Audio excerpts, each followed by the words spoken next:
Hello မင်္ဂလာပါကျွန်တော်နာမည်အေးပုံပါဒီနေ့ပြောပြမှာကတော့ Shutter 2 ဖြစ်ပါတယ် Shutter 2 ပိုင်းစမှာတော့ကာဒီနယ်မြို့မြင့်မြတ်သောနတ်ဖျားကျောင်းရောက်ရှိလာပါတယ်မြင့်မြတ်သောဖျားကျောင်းမှာအစည်းအဝေးလုပ်ရင်ပညာရှိတွေကိုစုစည်းရန်အမိန့်ချမှတ်လိုက်ပါတယ်ဘီရှော့ဘာမှလဲမင်္ဂလိစာရီရဲ့လာပါကျွန်တော်တို့တယောက်နဲ့တယောက်နဲ့လွမ်းခဲ့ကြတာပဲဘာပဲဖြစ်ပါဆိုပြီးခေါ်ရင်စီဝေခမ်းမကိုတွားခဲ့ပါတယ်အဲ့ဒီနောက်ကောင်းကင်တက်မလို့စစ်တီတွေကိုအစင်လာတိုင်းရွေးထုတ်ဖို့ဆွေးနွေးနေပါတယ်ဒါနဲ့အဖွဲ့ကောင်းဆောင်ကအထူးသဖြင့်လွန်ခဲ့သော3လကနတ်ဖျားအဖြစ်ဖန်ဆင်းခံခဲ့ရသောစံတက်ချက်အမှတ်49ကထူးချွန်ထက်မြက်သောစွမ်းရည်ကိုပြသခဲ့တယ်ဤစွမ်းရည်ကိုပုံမအားကောင်းစေရန်နဲ့ကောင်းကင်စစ်သားများကိုပုံမရရှိစေရန်ဆက်လက်ပြီးစံတက်ချက်များကိုပြုလုပ်ရန်စီစဉ်ထားတယ်ဘေးကလူတို့ကဒီနေ့မှလည်းငါတို့အမှတ်49စံတက်ချက်အပြီးတက်ပါမယ်လို့ပြောခြင်းစာရီရဲ့မင်္ဂလိကရှောင်းလာအတွင်းတက်ရှင်တော်မျိုးတော်ဤစစ်တီကိုပြသနိုင်မှာကိုကျွန်မမျှော်လင့်ပါတယ်ဆိုပြီးပြန်ခနှိပ်လိုက်ပါတယ်မင်္ဂလိကအဲ့လိုပြောပြီးခုံအောင်ဝင်နေလိုက်ပါတယ်ဒါနဲ့ပဲသူပြရလူကဘာမှပါလို့လဲစာရီရဲ့ကောင်မလေးကတဖန်ကာပါယူထားပါတယ်အဲ့ဒါနဲ့အပယ်လဲနည်းနည်းကြောင်သွားတယ်ဘိုးတော်တရားဟောရှင်ရောက်တော့ရှောက်လိုက်ရထင်ပြီးဘိုးတော်ပြရလူကပဲတောင်းပန်ပါတယ်ခွင့်လွှတ်ပေးပါဆိုပြီးသူပဲအပြစ်ခံယူလိုက်ပါတယ်စာရီကတော့ခုံအောက်ကနေပဲအဲ့ဒါကောင်းတယ်ဘိုးတော်ကြောင်သွားတယ်ဘာဖြစ်နေကြတာလဲဘာလို့ခေါ်တဲ့ဝင်နေကြရလဲပေါ့ပြန်ထွက်လာတော့စာရီရဲ့ခက်မှန်းတာဆရာကြတာပဲအဲ့ဒါနဲ့ဟိုငနေကတော့ငင်းငလင်လောက်တာများဘာထူးဆန်းလို့လဲဆိုပြီးပြန်ဖဲ့ပေးလိုက်ပါတယ်ဟေးခုရောထိန်ရှုံနေခဲ့ပြီလားပြီးပြီလားပေါ့ဟိုဘက်ကဟာတဲ့ကြောင်းနေတာလိုပါပဲတဲ့လူမနာလို့တဲ့စကားနဲ့ငနေကတော့ပြောနေပါတယ်ကဲခုအလုံးစင်ပြေကြလားတခုပဲတဲ့ခေါင်းဆောင်ဘာမှလို့လဲအလုံးအဆောက်ကနေလုံခြုံတဲ့နေရာမြင်မြန်သွားကြလို့လမ်းပြောနေပါတယ်ဒီချိန်ဟိုဘက်ကလည်းဒီနေရာကိုလည်းတေချာပြန်စစ်ဆေးဖို့လိုအပ်တယ်ဆိုပြီးထပြောနေတယ်နောက်ထပ်ငလင်တစ်ခုတွက်လာဘာလဲဘယ်နဲ့ဖုန်းတက်ထားတဲ့လူကအမှတ်40ကိုဖတ်ပြသွားပြီးခုနကငလင်လောက်ပြီးတော့မှဆိုပြီးပြောနေပါတယ်ဒီချိန်ခိုးလုံးကအတွေ့အကြုံစိတ်ပိုင်းဆိုင်ရာခန်းကဘာလဲဟုတ်တယ်သူတို့ကငါ့ကိုစံတက်ဖို့ခေါ်လာခဲ့တာပဲအဲ့ဒီမတိုင်ခင်သူတက်လိုက်တဲ့လူအတွက်ဝမ်းနေနှလုံးသားတစ်ခါတီးသွားပြီးလမ်းပြောနေပါတယ်အဲ့ဒီတော့စံတက်ခံတော်တွေကိုလည်းတက်ပစ်လိုက်တယ်ငါဆိုတဲ့ကောင်ကဘာမှမခံစားလာရတော့ဘူးအယုတ်တရုတ်လိုဖြစ်နေပြီငါဘာမှမမဲမိကျင်တော့ဘူးကွာ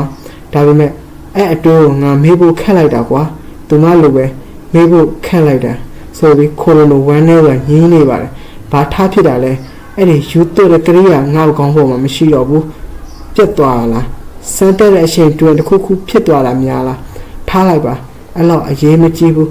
နာကျင်ရတာကျင်တူတော့သူမကိုကြာမပြတ်သားနိုင်ခဲ့တဲ့ငါကဒါကိုကြာတော့ရအောင်ဖျက်ရမယ်ဆိုပြီးရှေ့မွားလိုက်ပါတယ်ရှေ့မွားပြီးချိန်ကျင်နဲ့ဆိုတာရီမောရင်းနဲ့အခုမှလွတ်လပ်မှုရပြီလို့ပြောနေပါတယ်ဒီချိန်နဲ့ဖုံးတဲ့လူကအမှတ်49လာမင်းနေချိန်ခိုရိုနိုကလူသားတွေကိုအမတ်စင်နဲ့မခေါ်ဘူးပြောပြီးလေပင်ကြီးတက်ခဲ့ပါတယ်ကျန်တဲ့ကောင်တွေကိုလည်းကွီးထူးနိုင်နေလို့တယောက်တည်းဖိုက်ခဲ့ပါတယ်ဘာပဲဖြစ်မင်းတို့ကြောင့်စွမ်းအားရလာတာကိုကျေးဇူးတင်ရမယ်ဆိုပြီး fighting ပြီးပါဝါရင်းကြလို့နောက်လည်းပြီးလမ်းထွက်ခဲ့ပါတယ်အဲ့ချိန်တကားပေါက်မှာလမ်းဆောက်တဲ့ခေါင်းစွန်းတဲ့လူက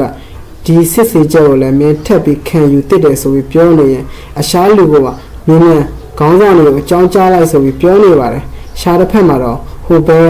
အမှတ်49ကန်တွယ်ရခက်တယ်စာရီရဲ့တယောက်တည်းအဆင်ပြေပါမလားဆိုပြီးပြောဆိုနေကြပါတယ်ဟိုဘဲကတော့သူမတယောက်တည်းလုံလောက်မှာပါသူမအစွမ်းအထင်သေးလို့မရတဲ့အထဲမှာပါတယ်ပုံမှန်ဆိုရင်တော့ငါ့ကိုအမြဲစောင့်ကြည့်နေတဲ့လူပါဟုတ်တာပေါ့ရှားတစ်ဖက်မှာတော့ခိုရိုလိုကတယောက်တည်းကျင်းနေပါတယ်စံသက်ကန်ကိုဖျက်ဆီးပြီးလူတိုင်းကိုတက်ပြစ်တာငါအမားလားဆိုပြီးကိုပြန်မေးခွန်းထုတ်နေပါတယ်ငါထွက်တော့မေးပြီးမှပဲသက်ရမလားငါလည်းတစ်ဖြစ်လူတွေကိုတက်ရတယ်จิตသားရနေပြီဤပုံတရံဒီတရားမျှတမှုကိုစိန်ခေါ်နိုင်ပါမလားအမောင်တွေမှာငါနေထိုင်ရင်တီရှာတိုင်းတာတစ်ခုကိုဖန်တီးလို့ရတာပဲ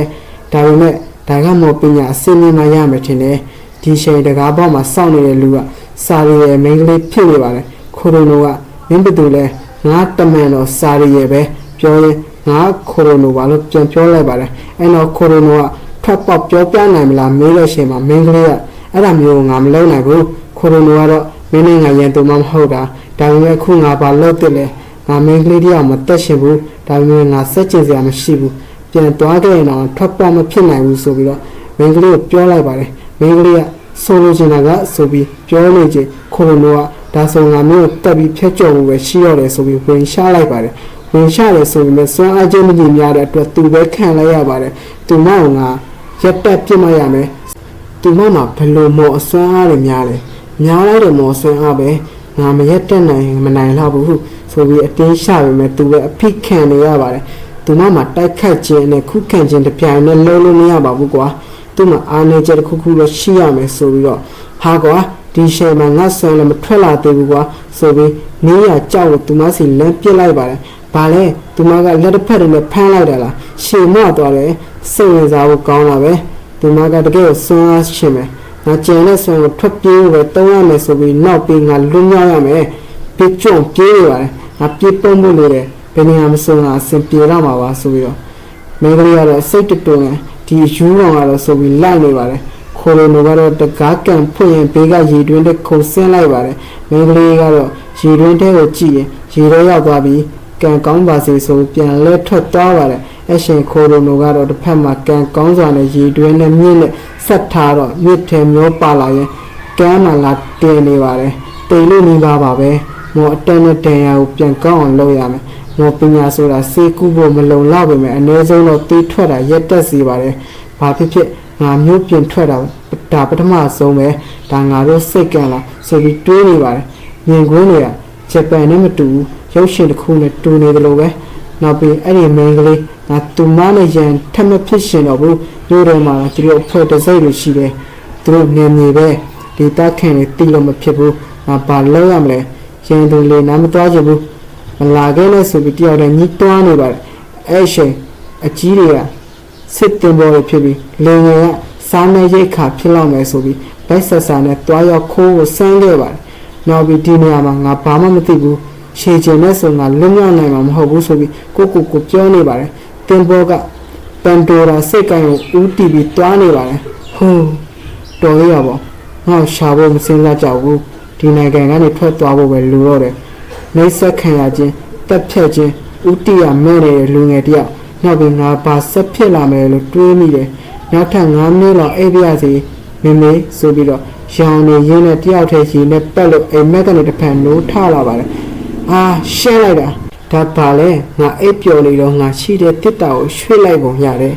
ဒီမှာတခုခုဖြစ်သွားပုံရတယ်ငါပါတဲ့တစ်တာပျက်စီးသွားလားတခုခုလင်းနေတယ်လို့ပဲအသက်ရှိသေးတဲ့တော်ဝါလားအနင်းကသွားကြည့်တော့โอเคဒီနေ့တော့ဒီလောက်ပါပဲအနမင်းကြီးကိုများအားလုံးကျေးဇူးတင်ပါတယ်ကြိုက်တယ်နှစ်သက်တယ်ဆိုရင်ကျွန်တော်ကို like နဲ့ share ပေးသွားပါခင်ဗျာဒီကိုအားလုံးကျေးဇူးတင်ပါတယ်ဘိုင်ဘိုင်